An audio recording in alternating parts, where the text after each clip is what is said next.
मेरे दोस्तों अस्सलाम वालेकुम। दुआ है आप लोग खैरियत से हों। उम्मीद है आपकी ईद बहुत अच्छी गुजरी होगी। दोस्तों लास्ट 2 वीडियोस में जिन लोगों ने फॉलो किया है वो विटनेस है कि जिस तरह की प्रोडिक्शंस थी टेक्निकल चार्ट्स और हायर साइड पर मैंने कहा था कि प्रॉफिट टेकिंग करनी है, होल्ड नहीं करना है, रुकना नहीं है, और इंडेक्स ने इस तरह से ही बिहेव किया।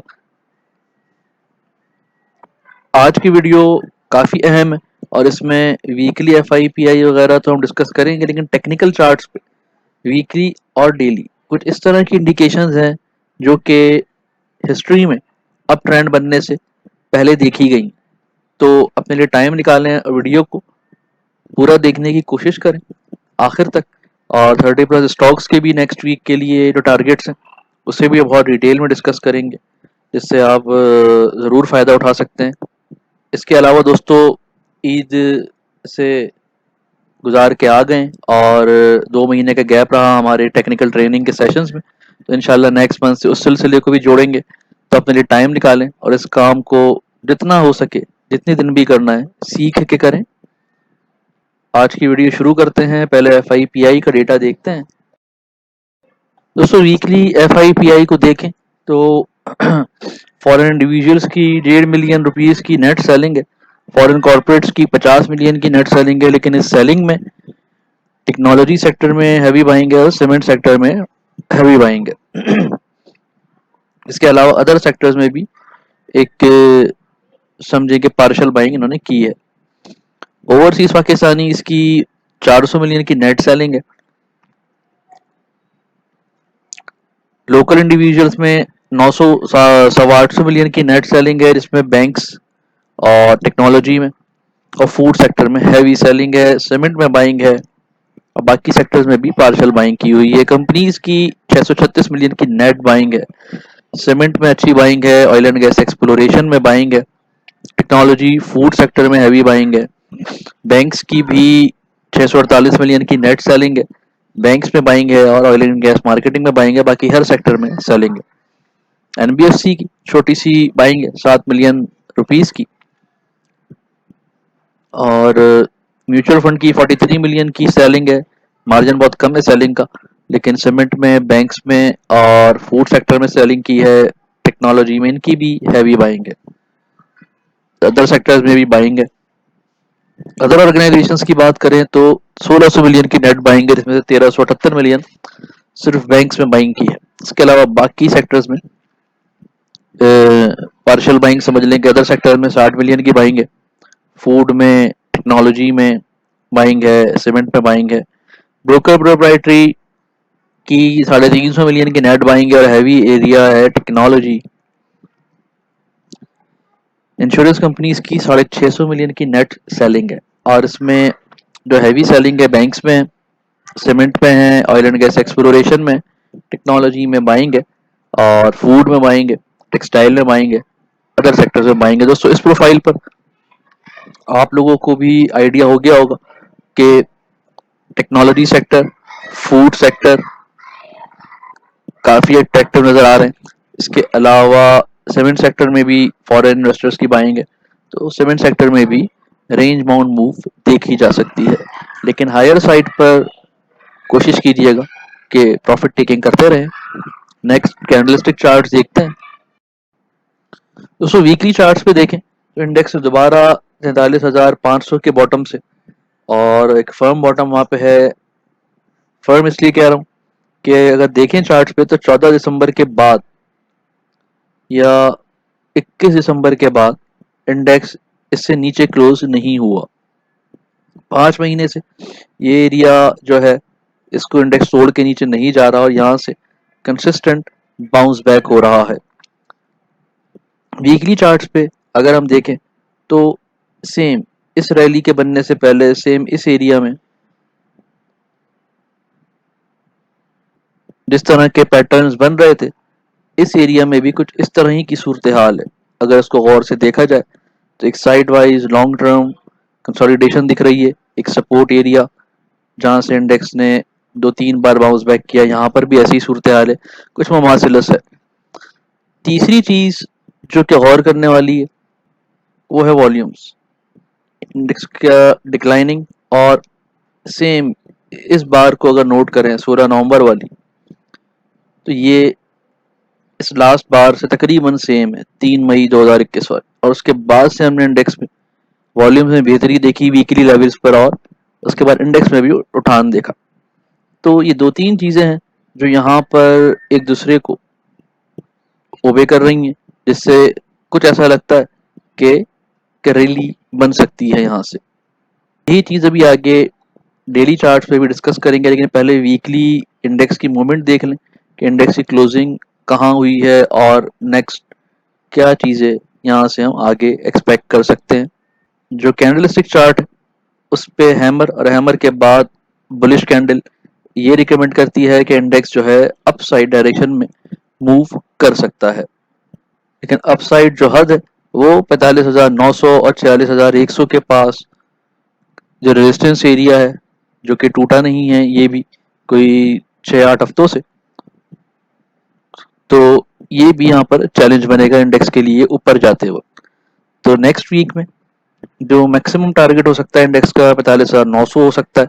इसको क्लोज कर दिया, अगर ब्रेक करके क्लोज करता है तो फिर नए लेवल एक्सपोज होंगे, लेकिन क्योंकि इंडेक्स ने बॉटम को हिट किया है तो अब ये टॉप की तरफ मूव कर रहा है, और इस सफर को ये मुकम्मल कर सकता है 45,700 और 900 के पास।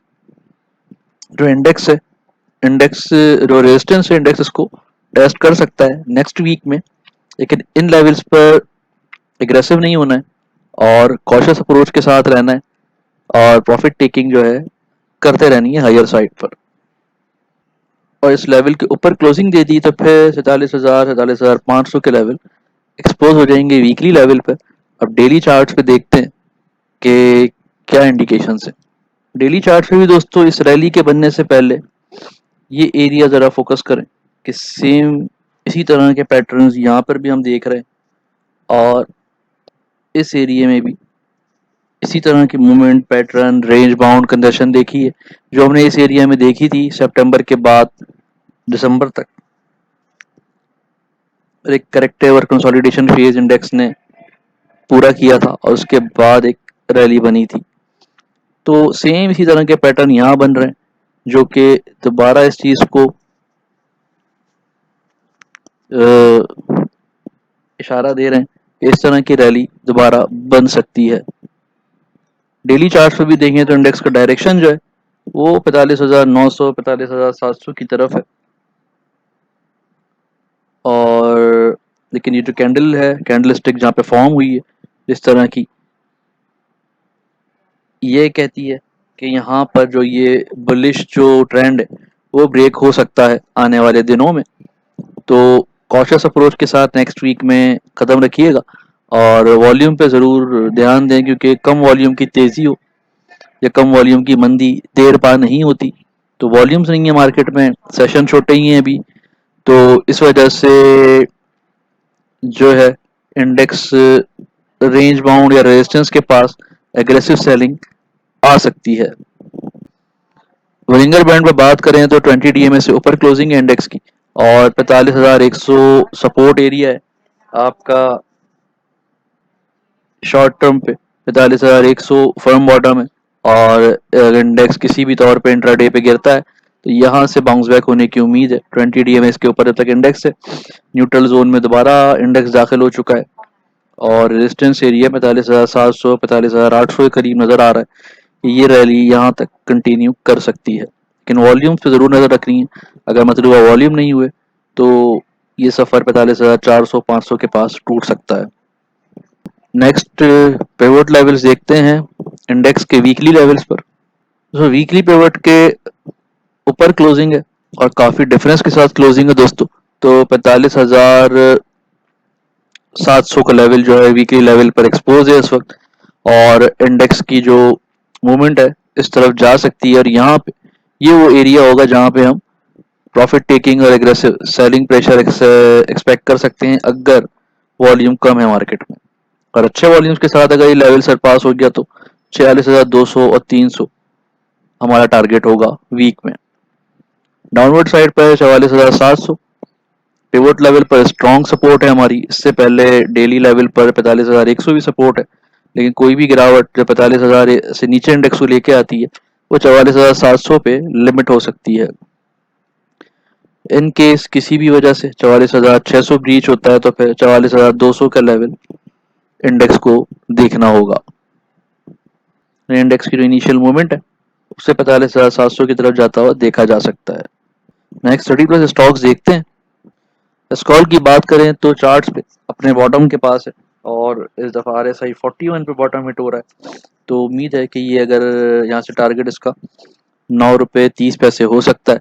9 रुपये 30 पैसे ब्रेक करता है तो फिर 9.88 तक जा सकता है, और अगर 10 के ऊपर क्लोजिंग हो जाती है तो फिर 11.75 टारगेट हो सकता है। कैल साइडवेज मूवमेंट पे बंद हुआ है और RSI 43 है। न्यूज इम्पैक्ट आ सकता है पॉजिटिव साइड पे इसका।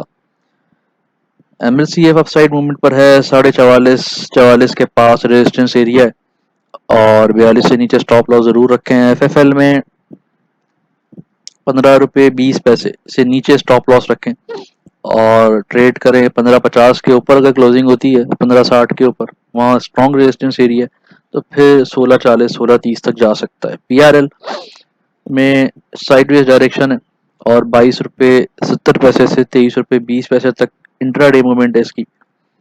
प्रॉपर जब बाइंग अगर 22 रुपये से नीचे आता है तो 22 रुपये 16 पैसे पर इसकी बाइंग बनेगी। इसके बाद एवीएन 88 की तरफ जा सकता है, लेकिन वहां पर रेजिस्टेंस एरिया है, अगर 88 क्रॉस कर गया तो फिर 90 92 टारगेट रह सकता है।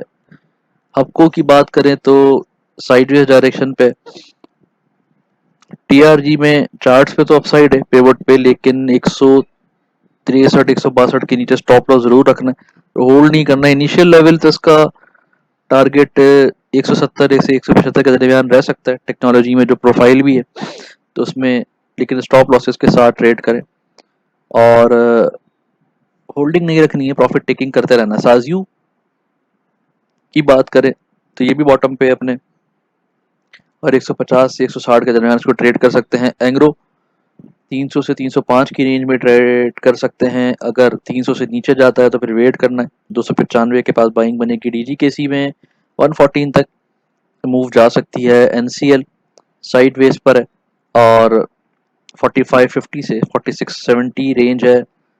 सर्ल अपने बॉटम पे है और करंटली जो इस तरह मूव रही है बॉटम लाइन लगती है, यहाँ से नीचे जाता है तो फिर 210 205 तक गिर सकता है वीकली लेवल पे, और इंट्राडे पे 228 से 232 के दरमियान ट्रेड कर सकते हैं। नेट सोल में भी अपसाइड मूव एक्सपेक्टेड है, लेकिन किसी भी हाई साइड को सिर्फ सेलिंग के लिए यूज करें और होल्ड नहीं रखना है, इसको भी डाउन ट्रेंड में है। पेल में 30 रुपये 50 पैसे से नीचे स्टॉप लॉस रख के ट्रेड करें, अगर 31-28 क्रॉस करता है तो 33 रुपये 20 पैसे तक जा सकता है। जनरल टायर की मूव 84 85 तक जा सकती है और 81 से नीचे स्टॉप लॉस जरूर रखें। OTDC में भी 95 तक टारगेट रह सकता है इस वीक में। लकी सीमेंट ने रेजिस्टेंस के करीब हिटिंग दी है, वॉल्यूम लेकिन बड़े एग्रेसिव है तो 900 तक टारगेट हो सकता है और मैक्सिमम में 914 है इस वीक का। उसके पास बाइंग नहीं कीजिएगा, वहाँ पे वैसे भी RSI ओवर हीटेड हो जाएगा। चराट सीमेंट 164 से 170 की रेंज के अंदर मूव कर सकते हैं और कोहाट सीमेंट में 188 बाय एरिया है, 192 सेल एरिया है और नीचे मिलता है 180 82 में, तो बहुत ही अच्छी बात है। पायनियर ने 120 की स्टॉप लॉस रख के 120 से नीचे स्टॉप लॉस रख के ट्रेड करना है और 126 के ऊपर क्लोजिंग हो जाती है तो आगे के लेवल एक्सपोज होंगे। अभी 126 पर रेजिस्टेंस है। MCB 168 की तरफ जा सकता है। HBL 126-30 124 से नीचे स्टॉप लॉस जरूर रखना है और रेंज अच्छी है इसकी, 130-32 तक हिट हो सकता है। UBL में शायद UBL के लेवल यहाँ गलत शो हो रहे हैं। PPL की बात करें तो बाइंग एरिया है 43, इस दफा RSI ऊपर है इसका और रेट नीचे आया है, बाय किया जा सकता है। पॉल की बात करें तो पॉल भी इस वक्त बाइंग एरिया में है। PSO 218 के पास बाइंग बनेगी इसकी, 218 217 के पास मिलता है तो ज़रूर बाय करें। और 226 की रेजिस्टेंस है, उसके ऊपर क्लोजिंग देगा तो आगे जा सकता है। मरी साइडवेज है और आरएसआई नीचे आ रहा है, तो लग रहा है कि आरएसआई 30 को हिट करेगा, तो होल्ड नहीं रखना है। एनआरएल चार्ट पे साइडवेज दिख रहा है और 565 से ऊपर क्लोजिंग हो गई तो फिर 580 जा सकता है। एटीआर अपने साइडवेज पर है, बॉटम हिट कर चुका है, डायरेक्शन अपसाइड रह सकता है इसका।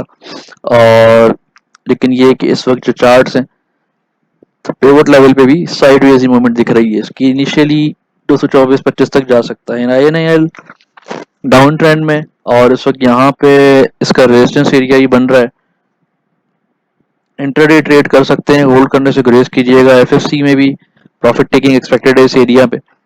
और जीएटीएम 49-49.50 तक जाता हुआ देख सकते हैं इसको। एनएमएल यहाँ पर 88-89 हिट कर सकता है। एसएनजीपी बाय एंड होल्ड एरिया पे इन्वेस्टमेंट के लिए अच्छा शेयर, अच्छे लेवल्स पर है। 40-42 इसका वीकली टारगेट है। 42 के ऊपर की क्लोजिंग जो है वो 50 तक ले जाएगी। फिरोज भी बाइंग एरिया पर है और साइडवेज में 290 से 295 या 290 से 300 के दरमियान ट्रेड कर सकते हैं। मीजान बैंक की बात करें तो ये भी साइडवेज है। जीएचएनएल 94 टू 98 इसकी रेंज है। 98 के ऊपर की जो क्लोजिंग है, जीएचएनआई में भी ट्रेडिंग हो सकती है, इसमें एंट्री ले सकते हैं। बीएफएल 3350 तक जा सकता है। लॉट कैम की बात करें तो 15 रुपये 20 पैसे तक इसका टारगेट हो सकता है। पीएसएमसी इस वक्त 262-63 265 के ऊपर क्लोजिंग हो तो एंट्री लें, अदरवाइज डिप पर बाय करें इसको। टीजीएल की मूव 88 तक जा सकती है। पाक ऑक्सी 145 से 155 के दरमियान ट्रेड हो रहा है, तो इन लेवल्स के दरमियान बाय कर सकते हैं। नीचे जाते हुए और ऊपर जाते हुए एक अंदाजा लगा लें। यूनिटी फूड्स के भी लेवल लग रहा है गलत, नहीं लेवल सही है। यूनिटी फूड में 34 रुपए से नीचे स्टॉप लॉस रख के ट्रेड करें।